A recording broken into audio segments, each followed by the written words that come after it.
السلام عليكم ورحمة الله وبركاته. يا أطعم علي. اهلا وسهلا يا علي، كيف انت؟ الحمد لله بخير. وينك يا أخي اليوم هذه ولا أبصرنا لك صورة؟ تعرف مع مرض امي ضروري نعانيها.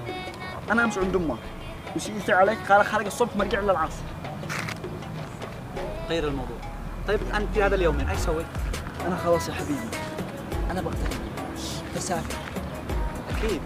أكيد وكيد. ليش يعني ليش سافر؟ كيف ليش؟ أنت شوف الدنيا كيف هي. كل يوم أسوأ من الثاني، كل يوم أزفت من الثاني. أنا خلاص يا أخي أنا تعبت. يعني قررت ان تبعد عن اهلك؟ أبتعد عن أهلي وعن أهلي. أنا تعبت يعني. يا رجال كلنا تعبين، انت فقط اضيع التعب.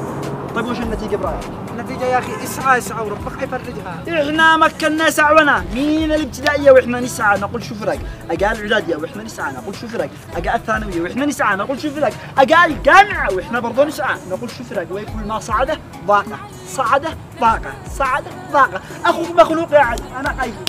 صلي على النبي يا عادل مالك. اللهم صل وسلم على باطن وظاهر. خلاص انا يا اخي تعبت، انا عارف ان انا ادوشتك بكلامي بس سامحني يا اخي. مالك يا دوشتني بس انا اشتي فكرة السفر هذا تشيلها من بالك. مركناكش. شوف يا حبيبي. ها.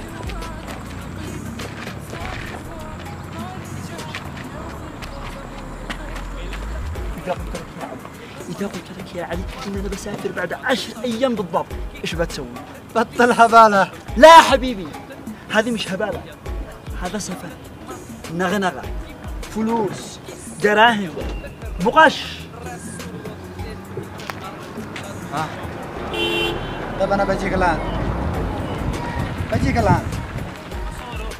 مع السلامة.